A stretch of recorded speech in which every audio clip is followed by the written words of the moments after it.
what they talking about, because I came here and it's like this very not country, but it's country. You know what I'm saying? It doesn't look like it, but it is. Right. But you got to go to the hood to really get cultured and understand.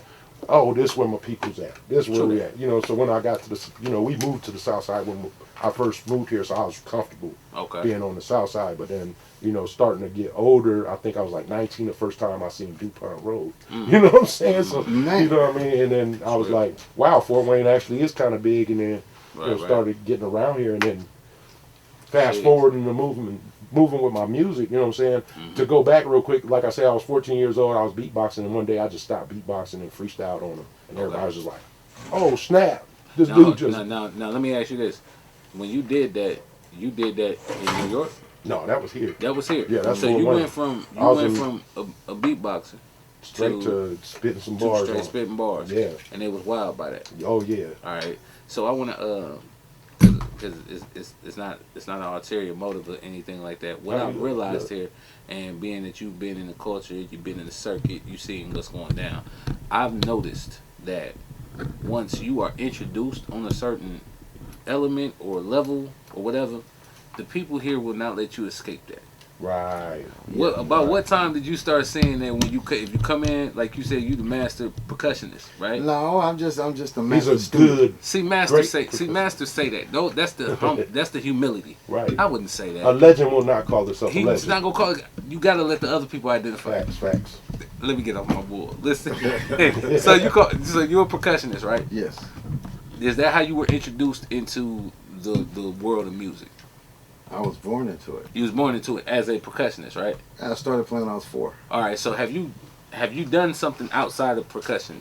Yeah, I've done things outside of percussion. How was that accepted? Is where I'm at. Well, for first impression, they looked as where's your drums? Okay. But you know what I mean. Yeah, but as a percussionist and a performer, entertainer, I was doing all that stuff from early age. Mm-hmm. But I focused in on percussion myself, but I was trained as a singer. Okay. So it was kind of a split between. So back to Roc Blanco. Yeah. Was that a behavior that you ever experienced in New York? You know what I mean? Where somebody said, "All right, that's what you came out as this. You have to stay that." See, the thing in New York, man, where I'm from in New York, it's like you got to be talented. You know what I'm saying? If you got talent, you got multiple talents. Right. Like I knew dudes that was cutting hair, that could rap, that could, you know what I'm saying, fix your car and all kinds of stuff. But they mostly in the day cutting hair, but they do all that other stuff on the side. They got the primary. Right. In New York, I don't think it was like that as far as like people honing you into one thing that you do and that's it. Okay. But out here, it definitely was like you just stop beatboxing and spit some wild stuff. Why you do that? It was like an element of surprise. It's like what just happened. Right. And this dude just killed us with his rhymes. Right. And what year was this that you just said? 1989. 89. 89. The summer. Yes, sir. So what made you say? What was your feeling?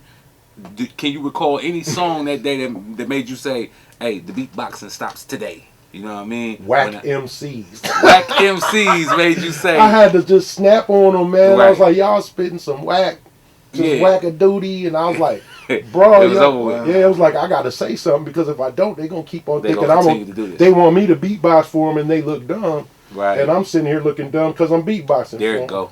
So it got to the point where I was like, hold on, I got to smart enough. So I know I could rap because I could, I always used to, like I said.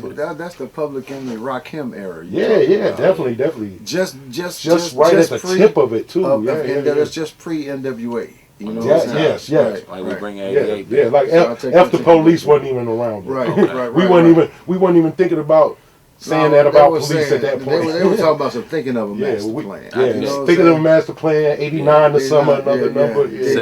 So in the conscious point of hip hop, really. So your refusal to be affiliated with whack MCs made you say, "All right, let's change the channel, man.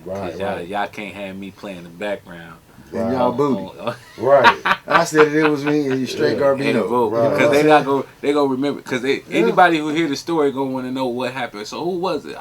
It was such and such. It was this cat. You know what I ain't mean? saying no names. Who was doing the beat? I mean, like if it was somebody who was like, man, we was up at the park. They was doing these records, whatnot. They was spitting and whatnot. But then this one whack cat was there. Okay, what was he rapping to? Like who was doing the beat?